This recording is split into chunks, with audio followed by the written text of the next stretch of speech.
प्रदेश शिक्षक पात्रता परीक्षा वस्तुनिष्ठ सीरीज यूपीटेट।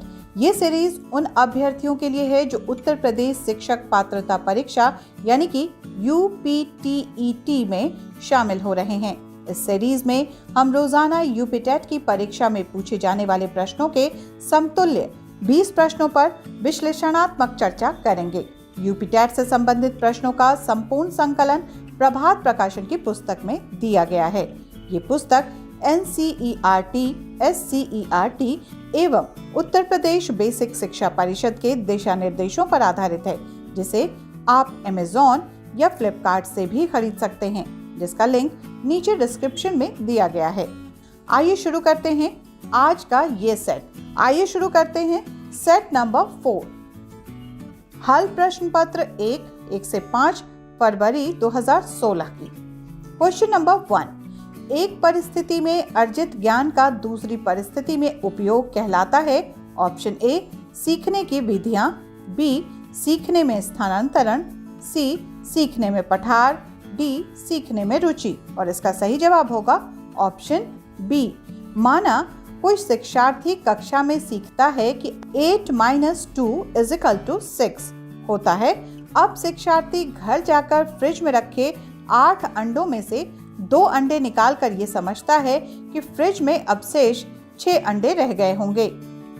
अतः हम कह सकते हैं कि एक परिस्थिति में अर्जित ज्ञान का दूसरी परिस्थिति में उपयोग सीखने का स्थानांतरण कहलाता है। क्वेश्चन नंबर 2, अनुभव द्वारा व्यवहार में परिवर्तन कहलाता है।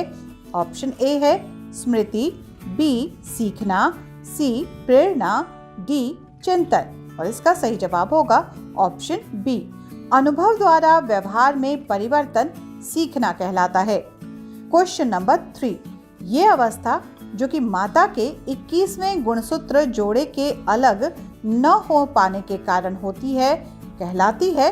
Option A Down syndrome, B Klinefelter syndrome, C Turner syndrome, D Wilson syndrome. और इसका सही जवाब है ऑप्शन ए डाउन सिंड्रोम। अवस्था माता के 21वें गुणसूत्र जोड़े के अलग न हो पाने के कारण होती है। क्वेश्चन नंबर 4, ध्यान आकर्षित होने में डैश की भूमिका प्रमुख होती है। ए उद्दीपन की तीव्रता, बी उद्दीपन की उपादेयता, सी उद्दीपन की विश्वसनीयता, डी उद्दीपन की सक्रियता। और इसका सही जवाब होगा ऑप्शन ए। ध्यान आकर्षित होने में उद्दीपन की तीव्रता की भूमिका प्रमुख होती है।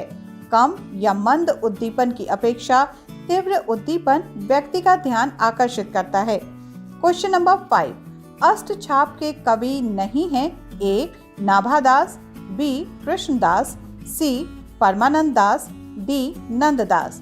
और इसका सही जवाब होगा ऑप्शन ए। अष्टछाप के प्रमुख कवि हैं सूरदास, कुंभनदास, परमानंद दास, कृष्णदास, नंददास, छीत स्वामी, गोविंद स्वामी एवं चतुर्भुज स्वामी। अतः अष्टछाप के कवि नाभादास नहीं हैं।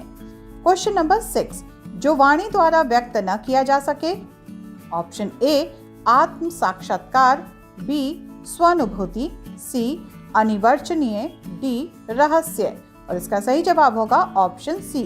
जो वाणी द्वारा व्यक्त नहीं किया जा सके उसे अनिवर्चनीय कहते हैं। क्वेश्चन नंबर 7, ट वर्ग में किस प्रकार के व्यंजन हैं। ऑप्शन ए कंठ्य, बी तालव्य, सी मूर्धन्य, डी दंत्य। और इसका सही जवाब होगा ऑप्शन सी। ट वर्ग के वर्ण ट, ठ, ड, ढ, ण सभी मूर्धन्य व्यंजन होते हैं। ये वर्ण कठोर तालु के मध्य भाग तथा जीभ की उल्टी हुई नोक के निचले भाग से स्पर्श होकर उच्चारित होते हैं। ऐसी स्थिति में उत्पन्न ध्वनि को मूर्धन्य कहते हैं। क्वेश्चन नंबर 8, अंधेर नगरी के लेखक हैं। Option A Pratap Narayan Mishra, B Harikrishna Premi, C Bharatendu Harishchandra, D Ram Kumar Verma. और इसका सही जवाब होगा ऑप्शन सी। अंधेर नगरी, सत्य हरिश्चंद्र, नीलदेवी, भारत दुर्दशा तथा वैदिकी हिंसा न भवती भारतेंदु हरिश्चंद्र के मौलिक नाटक हैं। क्वेश्चन नंबर 9 में देखते हैं क्या है। Fill in the blanks with the correct articles. Dash Taj Mahal is dash monument symbolizing love. Option A, the, a. Option B, a, and. Option C, the, and. Option D, a, the. और इसका सही जवाब होगा ऑप्शन ए। ऐतिहासिक भवनों एवं घटनाक्रमों के नाम के पहले द का प्रयोग होता है। मॉन्यूमेंट एक सिंगुलर काउंटेबल नाउन है जिसका आरंभ कॉन्सोनेंट साउंड यानी कि व्यंजन ध्वनि से होता है, अतः इसके पहले ए का प्रयोग होगा। Question number 10, choose the correct phrase to complete the proverb God helps those who dash. Option A, pray to him. B, help themselves. C, turn to him. D, worship him. और इसका सही जवाब होगा option B, God helps those who help themselves.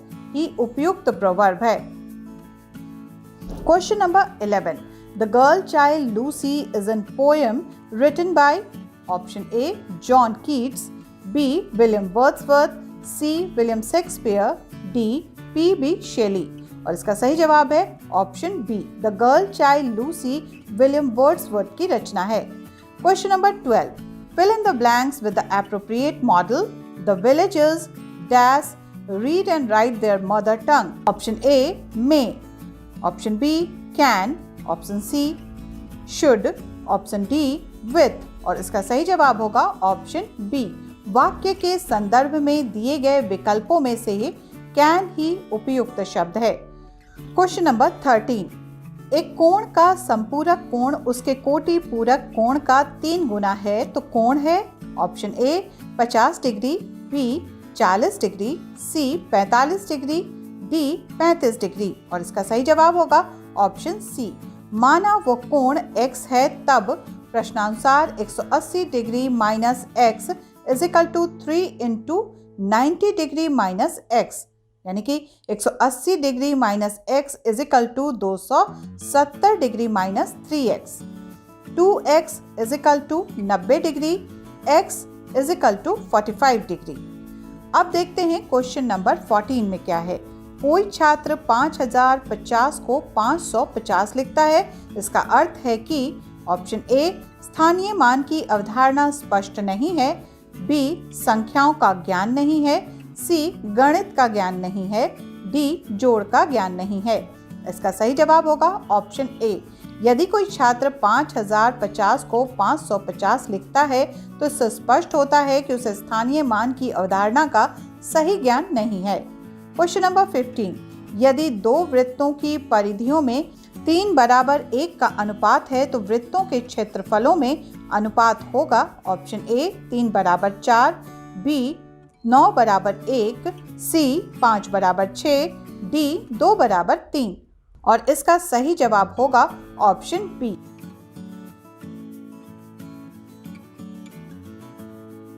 Question number 16 आपके screen पर दिया गया है।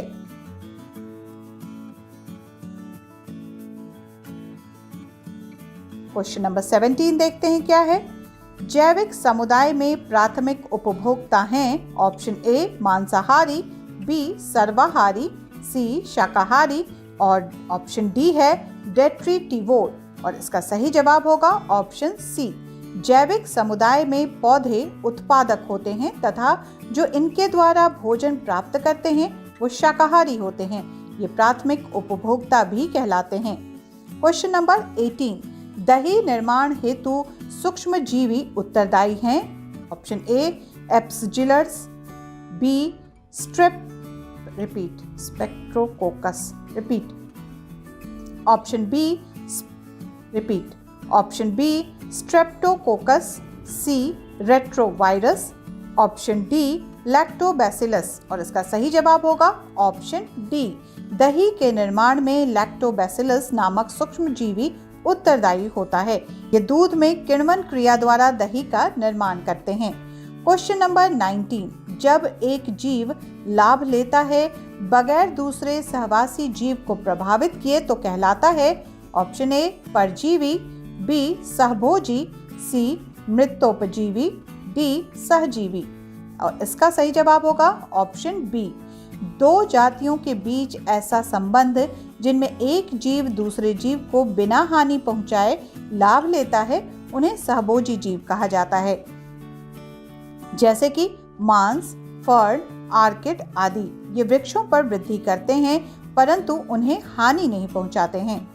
क्वेश्चन नंबर 20 और इस सेट का आखिरी क्वेश्चन, महासागरों में निम्न में से कौन सा लवण सर्वाधिक मात्रा में पाया जाता है? Option A magnesium sulphate, B calcium sulphate, C magnesium chloride, D sodium chloride. और इसका सही जवाब होगा ऑप्शन डी। महासागरों में सर्वाधिक मात्रा में सोडियम क्लोराइड NaCl पाया जाता है। ये समुद्री जल में 77.8% होता है। दूसरे स्थान पर मैग्नीशियम क्लोराइड 10.9% तथा तीसरे स्थान पर मैग्नीशियम सल्फेट 4.7% होता है। और अब ये सेट यहीं समाप्त होता है। आपसे चाहूंगी इजाजत। नमस्कार।